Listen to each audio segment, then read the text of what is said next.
Existem muitas coisas, e eu vou tentar abrir alguns parênteses, a gente vai fechando ao longo da mensagem, mas existem muitas coisas que a gente podia falar hoje a respeito do reino. O reino de Deus é diferente de impérios construídos por homens na terra. Muitas igrejas se tornaram império usando o nome do reino, mas não se tornaram reino. Porque existe uma diferença entre usarmos o nome do reino de Deus e nos tornarmos reino de Deus. Alguém está comigo? Diga amém. O que me torna reino de Deus? Não é um slogan sobre o reino de Deus, não é um adesivo que carrega o nome do reino de Deus, não é estar sentado num banco de uma igreja evangélica.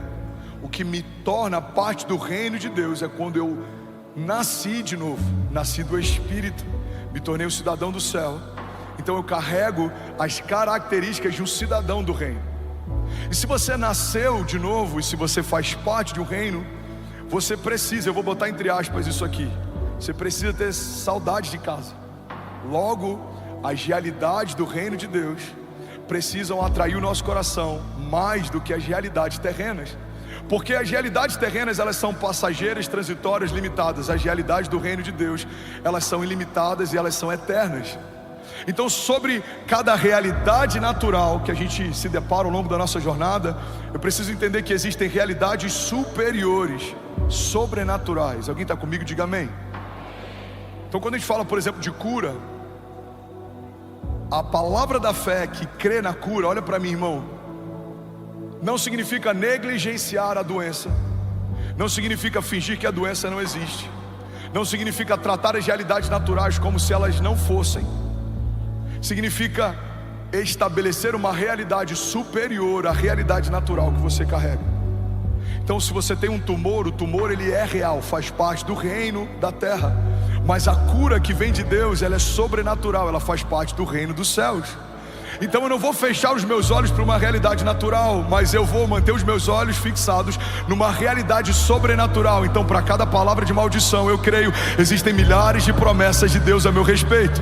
Para cada inimigo que se levanta, eu creio, existem pelo menos o dobro de anjos que me protegem. A Bíblia diz que quando Satanás foi lançado por terra, ele caiu com 1/3 dos anjos dos céus. Irmão, se 1/3 caiu, 2/3 permanecem de pé, e eles lutam por você, e eles guardam você, e eles protegem você. Vamos, alguém comigo aqui nessa manhã?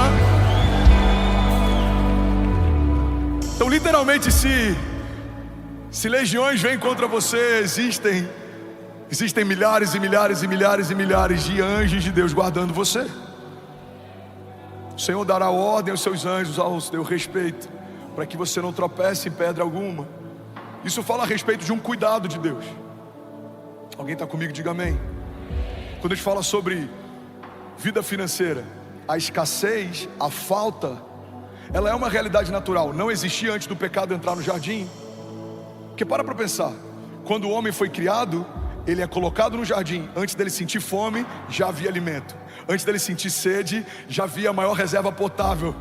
Antes dele sentir qualquer tipo de necessidade, a provisão já havia sido gerada por Deus antes da necessidade chegar. Essa é a dinâmica da graça. A dinâmica da graça gera a provisão antes da necessidade chegar. Você nem pensou, Deus já proveu. Talvez você só não tenha percebido, mas a provisão já está lá. Deixa eu dar um testemunho aqui. Durante a pandemia, Kezinha grávida do Benício, a gente estava liderando uma igreja em Miami, passando uma série de desafios, perrengues, e eu tinha que pagar o parto. A gente estava com um processo de green card, e alguns advogados que são mais conservadores, eles não te aconselham a usar nenhum tipo de benefício social do governo, porque isso pode atrapalhar o teu processo de green card. Então o parto do Benício eu teria que pagar particular, mas eu não tinha dinheiro nem para fazer um enxoval do bem. E a gente começa as lives da pandemia, 5 mil pessoas, 10 mil pessoas, 15 mil pessoas, 17 mil pessoas, e começou aquele mover de cura. E aí uma editora entra em contato e fala: André, vamos lançar um livro seu, cara, você está tocando muita gente, é um fenômeno que está acontecendo. Eu falei: amigo, eu estou me equilibrando entre manter a minha casa e a minha esposa grávida, manter a minha igreja local que está fechada e fazer essas lives de oração, eu não tenho tempo para escrever um livro. Ele falou: mas você não tem nenhum livro que você possa lançar? Eu falei: cara, eu lancei 3 dias no barco um tempo atrás, eu lancei Evangelho Sem Filtro, mas eu acho que não faz sentido lançar de novo. E eles falaram: por que a gente não faz uma edição premium e a gente junta os 2 livros e lança um novo livro? E aí, para resumir, foi isso que a gente fez. Primeiro dia, servidor da editora caiu. Segundo dia, servidor da editora caiu, era muito acesso. Terceiro dia, quarto dia, foi o recorde de pré-venda de livros naquela época, até aquele ano daquela editora. Você está comigo? Diga amém. Aí, com o recurso do livro, eu fiz o enxoval, paguei o pato. E Deus falou comigo: filho, esse livro estava na prateleira do quarto todo o tempo. Eu não gerei algo novo, eu só te fiz perceber algo que eu já havia te dado antes da necessidade chegar. Irmão, pega isso aqui em nome de Jesus. Quando a minha consciência da necessidade está mais apurada do que a minha consciência da provisão, eu vivo achando que está faltando, quando na verdade eu só não percebi o que Deus já enviou. Alguém recebe isso aqui em nome de Jesus? Levante suas mãos. Você vai ter consciência da provisão de Deus maior do que a consciência das necessidades. Você não vai colocar os seus olhos nas portas que não se abriram. Você não vai ficar sendo consumido por promessas que ainda não se cumpriram. Não, você vai se deleitar naquilo que Deus já fez, já deu, já abriu, já confiou, já aconteceu, em nome de Jesus. Alguém comigo aqui nessa manhã? Aleluia. Quando o meu olhar está firmado no reino da terra, eu vejo tudo que o reino da terra tem: falta, fome, medo, morte. Irmão, ontem o Rodolfo comentou algo no culto, que é algo que tem me consumido nos últimos anos.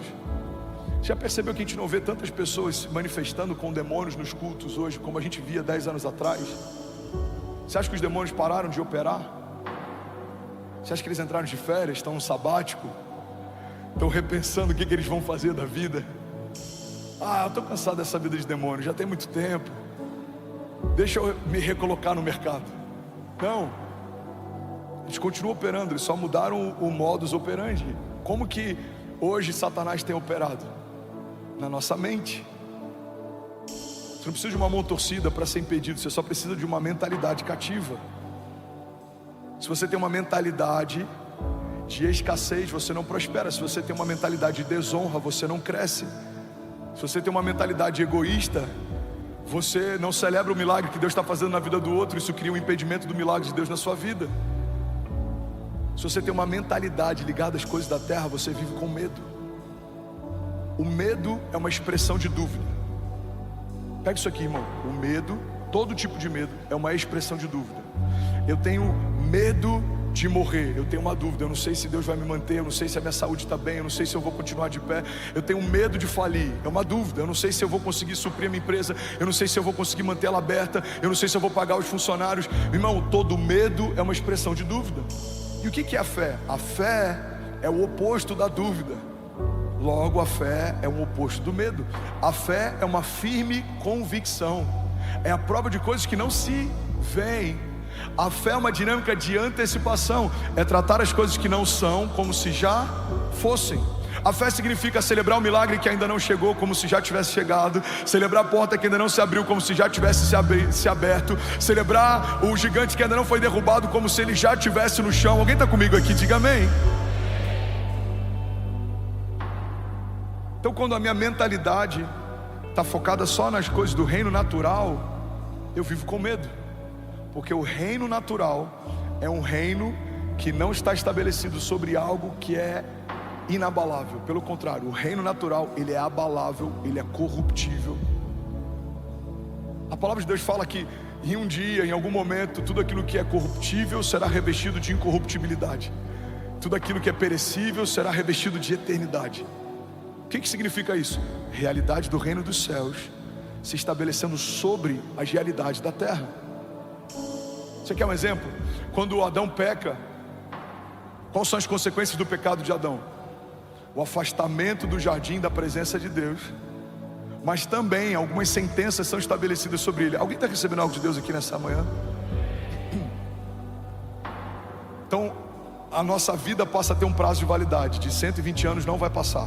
A morte entra em cena depois do pecado, não fazia parte da história antes do pecado. Agora você, mulher, vai ter dores de parto. Até as dores de parto são uma consequência do pecado.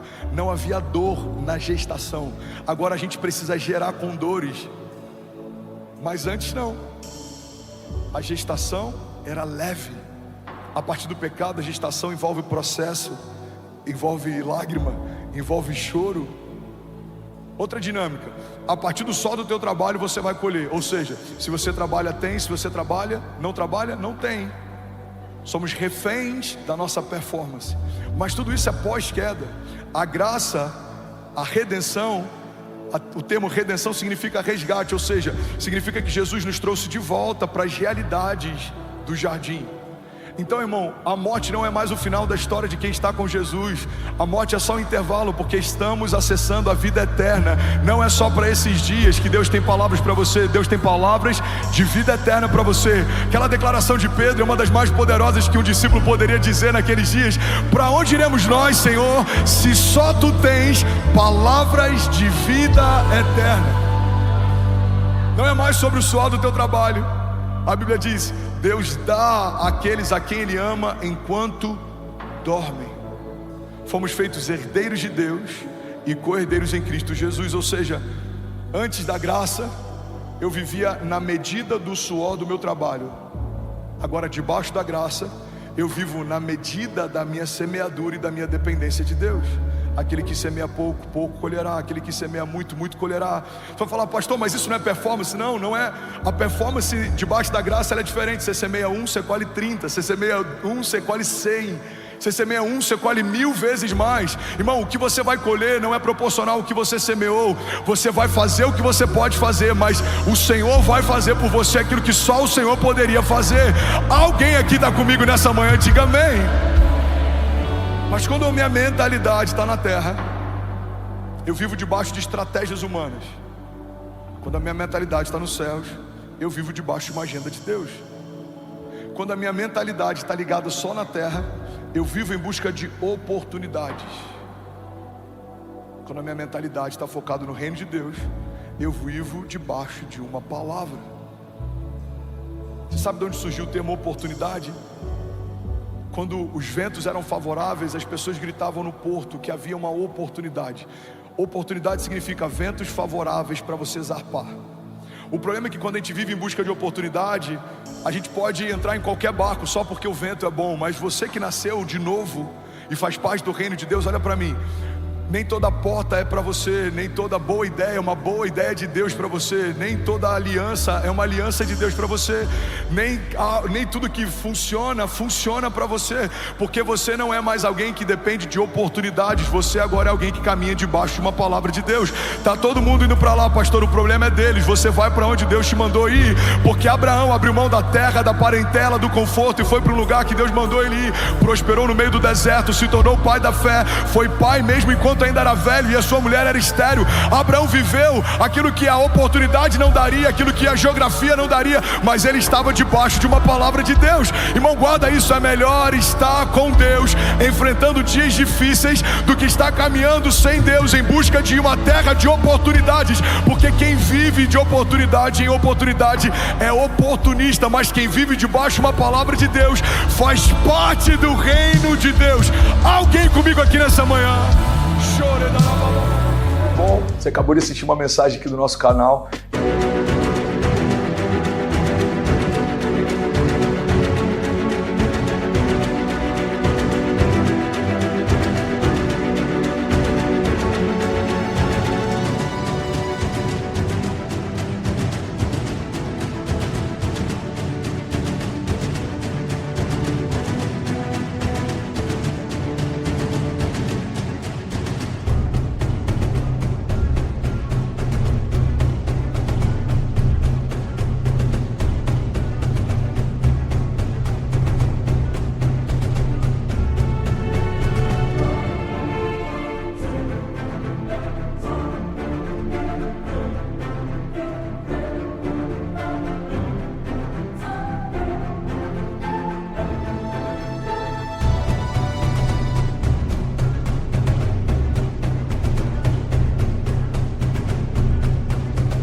Eu tenho certeza que ela te edificou e que ela vai gerar algo novo em você. E a gente separou mais 2 vídeos, eu quero deixar essas indicações aqui para você continuar queimando com Jesus. E eu quero muito te fazer um pedido também. Se essa mensagem te edificou, comenta aqui embaixo, segue o canal e me ajuda a compartilhar para que mais pessoas sejam tocadas também. Deixa eu